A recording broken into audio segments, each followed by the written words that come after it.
Hi guys, and welcome to Lizzie Dean Makes. I'm Lizzie Dean, and this is the channel where we make, mend and grow our way to a big life on a small budget. Hi guys, so today I thought I would share with you my top 10 ways to exercise for free.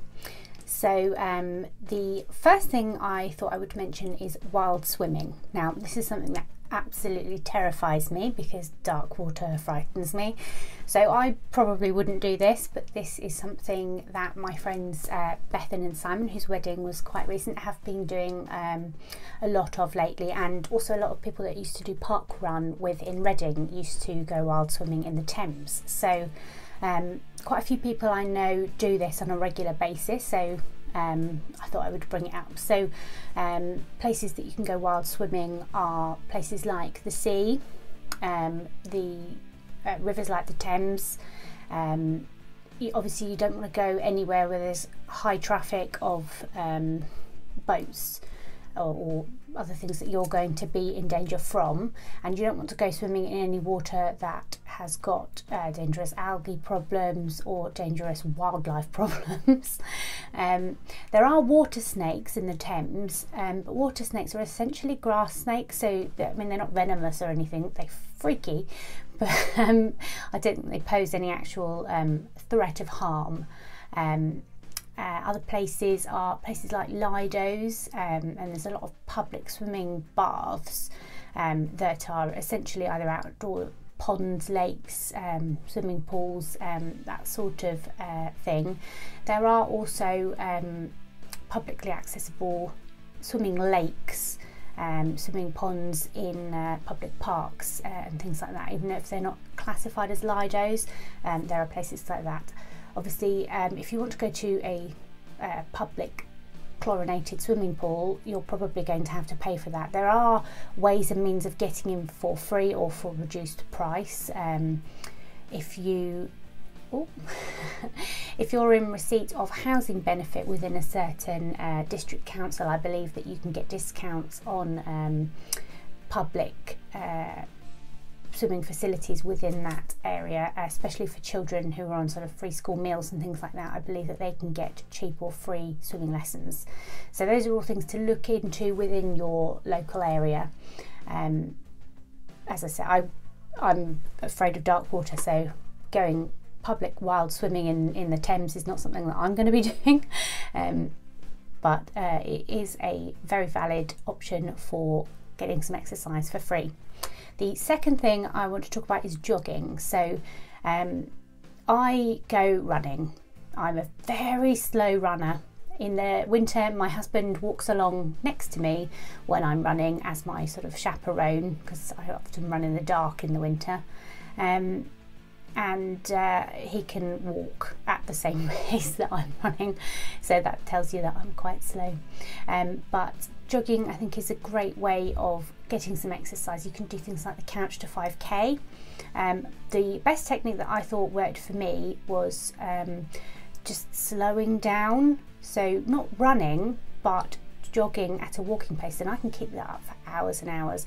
And if you look at things like Born to Run, I think that's a book that was written by a guy who went to stay with a tribe near Mexico somewhere that still hunt this way. But if you look back evolutionary, the way that humans hunted before we started to develop tools and spear throwing and that sort of thing, the first way that we hunted was we hunted our prey into exhaustion, because they would run for a short distance, and we would slowly go and catch up with them, find them again, locate the herd or whatever that we'd chased off, and would make them run again. And because we can sweat and we can evaporate that heat from our bodies with panting and with sweating and various other techniques, we could keep going and keep going and keep going, whereas the animals couldn't. So we would literally run them to death, run them to exhaustion, and that's how we used to hunt. So biologically speaking, everybody should be able to run,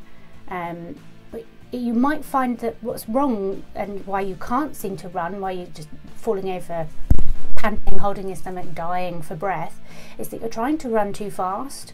So if you slow right down to a walking pace, really just keep reminding yourself to slow down even more so it feels ridiculously slow, that you'll find that you probably can actually run for 20-30 minutes absolutely fine from the get-go. So that's something to bear in mind. The other thing with running is that there's often local running groups. So in Reading there was a running shop called Sweatshop, and they ran a running group, and then there were also running clubs. So there's Park Run, which means that you can do a 5k race every Saturday morning at 9 AM usually. So if you look that up, there in parks all over Britain, but also other countries in the world. So even when you're on holiday, you can look up a local park run and usually go and get your run in. And they will do a shout out at the beginning, so you can say, you know, which park run you've come from when you're out visiting, which is also fun. They used to do t-shirts, but I don't think they do those anymore. They used to do t-shirts for like when you've done 50 park runs or 100 park runs, you'd get a special coloured t-shirt with it written on. It was kind of a bragging rights. So that's another thing to look into.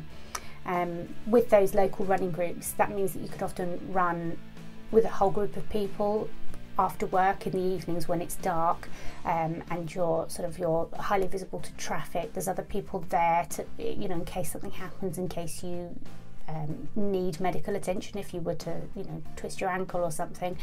It gives you that sort of sense of security. The other thing you can do is obviously buddy up with someone else who's going to come out jogging with you, and you pace yourself to the slowest runner. So you might need to slow right down, but you're still going to be exercising, and it's still going to be good fitness and stamina training. So that's something to bear in mind.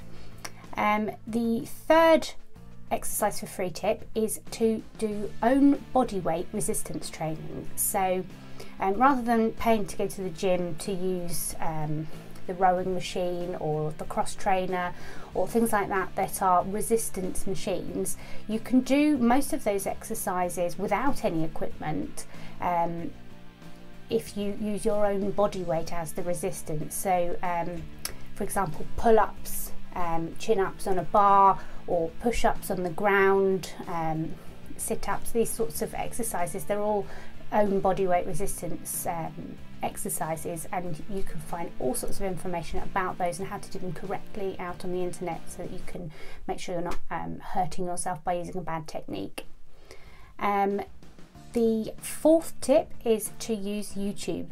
So on YouTube you can find aerobics, fitness videos, dance along fitness videos, yoga, Zumba, all of that sort of ilk of fitness video, and you can just do those. Most people can play YouTube on their television now, but even if you've just got it on a phone or a tablet or a computer, clearing a bit of space in a room in your house and doing exercises there, maybe investing in a roll mat from Decathlon for yoga. I mean, you can get them for a couple of pounds. They often do them in the summer in the supermarkets, so investing in say a yoga mat or a pair of trainers is not a big deal. And then to get the bonus of being able to do all sorts of fitness classes from the comfort of your own room without having to pay for a personal trainer or a fitness instructor, I think YouTube is a fantastic resource. The next one is cycling. So obviously I have a tricycle as opposed to a bicycle, because with my vertigo and balance problems, staying up on two wheels was not something that was going to happen. So I invested in a tricycle that originally came out of a skip. I bought it from someone who found it in that skip on eBay. He'd obviously got permission from the person whose skip it was. And then I took it to a local cycle shop to get it repaired and brought up to a good standard, and I use that now for getting around my local town, going and doing my grocery shopping. I have a big basket on the back, but if you don't have a tricycle, you can easily get panniers, which are the baskets that sit either side of the rear wheel. You sort of get a little rack and panniers on the back. Or you can just use a rucksack, or you can get a basket that goes on the handlebars at the front, and you can go and you can do any of your sort of local errands, pop to the chemist or the pharmacy, pop to the supermarket, pop to the corner shop, any of those things that you do you know, within a mile or two of your house, that you would normally just jump in the car and go and do, get on the bike and go and do it instead. Then the next one is walking. So we found walking really social with a dog, because you go out and you speak to every other dog owner that's out there, because your dogs start playing together or interacting in some way and you just get chatting. If you don't have a dog, there are meetup groups. I'm trying to think what the websites are. I think there's meetup.com and various other ones like this, where you can actually meet up with other people in your local area who want to go on walks, and they perhaps know good places to go on walks locally. If you go to your local town hall, you'll often find that they've got a lot of information sheets on good walks in your area, or you can go on the internet and look things up. Where we are in the Cotswolds, there's the Cotswolds Way, and there's various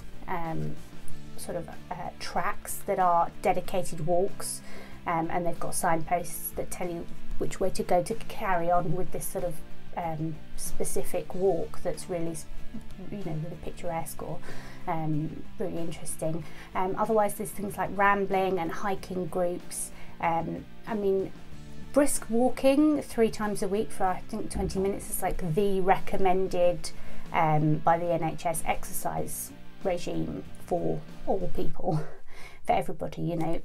Even if you're 80, that is the recommended exercise regime. So I think it's well worth getting a bit active. And with both cycling and walking, you could switch those into your routine. So if it's going to the local supermarket to do your grocery shop and carrying the bags back, there you've got a bit of you know, weight training as well as your walking exercise. If you're going and walking to work or cycling to work instead of taking the car, if you live in a reasonable distance, or get the train and then cycle from the train station to work, or similar things like that, where you can switch it in for your commute or your local grocery shop or something like that, and force yourself to do the exercise without having to sort of think, right, I've got half an hour, I'm going to go and do some exercise. You just make it part of your lifestyle, the way that you do your grocery shopping or the way that you get to work, so that you don't actually have to think about it. You don't have to build up motivation. It's just something that you do. The next thing is gardening. So gardening doesn't have to be massively physical, so you don't actually have to be turning over the soil and digging with a big spade or anything like that. You can do no-till raised beds or container gardening, but the very act of sort of pottering around, bending down, all the stretching and things that you do, but also carrying watering cans, carrying bags of compost,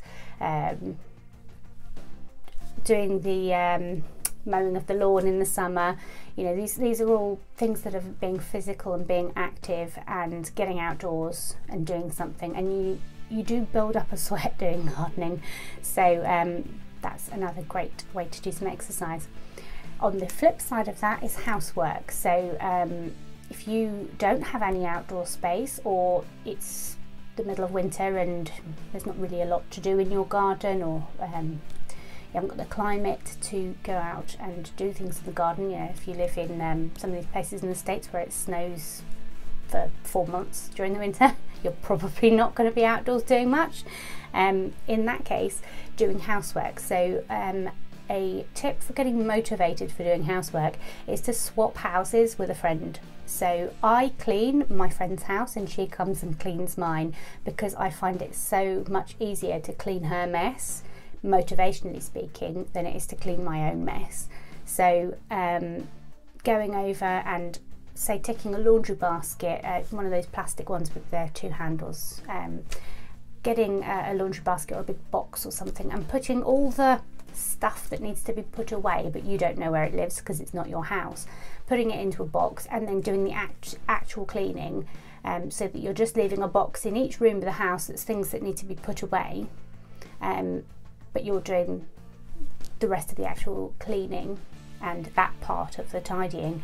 it really helps with the motivation for them then to finish the job, but it also helps with the motivation for you for getting active and doing something, and you're getting something in return, that someone's going to come and sort your mess out in exactly the same way, so it takes a sort of load off your mind. So that's another great one. While you're actually working, if you're not doing a physical job which involves getting up and moving around a lot, there are hundreds of resources online for things to do to exercise whilst at work. So there's exercise regimes on the wall in the kitchen at my work now, which show you like 10 different exercises that you can do while sat at your desk. But you can also get bits of equipment like those big round exercise balls, and you can sit on those instead of a chair, and you go out constantly just readjusting all of your muscles all the time to balance, and that is a brilliant core workout that is just you sitting at your desk doing what you'd normally do, and you don't even notice that you're doing that exercise. So things like that are a great idea. Also you get those little sets of pedals that sort of have a stand to stop them falling over on the floor, and you just sit there and you cycle, and you're not cycling anything. You could potentially, you know, hook that up to a generator and make some electric for the office, but you know you're not really going anywhere. It's just something that you're doing subconsciously or unconsciously while you're working, that's just keeping you physically moving around whilst you're sat at your desk. It's not making any noise, it's not disturbing anybody else, unless you've got a squeaky chair, in which case, you know, sort that out with some WD-40. But those cycle things could be a good one. You also get ones that are like steps for a step trainer, and if you have an office where they allow you to have a standing desk, or one that switches between sitting and standing, that could be something that you could invest in, as a set of steppers that you can keep stepping on the spot throughout the day while you're working at your standing desk. So that's another option. And finally, get a physical job. So in studies that were done, people who have jobs where they're on their feet all day, even if they're not doing anything that you would consider to be a really physical job. So my husband is currently working in a warehouse, and he's lifting heavy things constantly all day. You'd imagine that to be a physical job. If you're working on a building site, you think that's a physical job. But for example, waitresses burn huge amounts of calories just because they're on their feet all day. The same with shop assistants, working in retail out on the shop floor, moving around, picking things up and putting them on boxes. When I was working in retail, I didn't spend much time sat behind a till. I was either stood behind a till because we didn't have seats, or I was out the back getting boxes of things, bringing them out and restocking the shelves, checking the check by dates, bringing all the stuff forward and putting the new produce in behind, you know, all of that sort of thing. It's physical work that you're constantly moving around, and that constant low level movement is a brilliant form of exercise. So having a physical job, but also getting up and pottering around and doing odd jobs and things, whether that's for yourself or for neighbours or friends, going and helping them potter about with their odd jobs, and obviously then you can conversely get them to come and help you potter about with your odd jobs. But that sort of constant low level movement is a brilliant form of exercise and is completely free. So those are my top 10 ways to exercise for free. I hope you've enjoyed this video. If you have, then please hit the like button.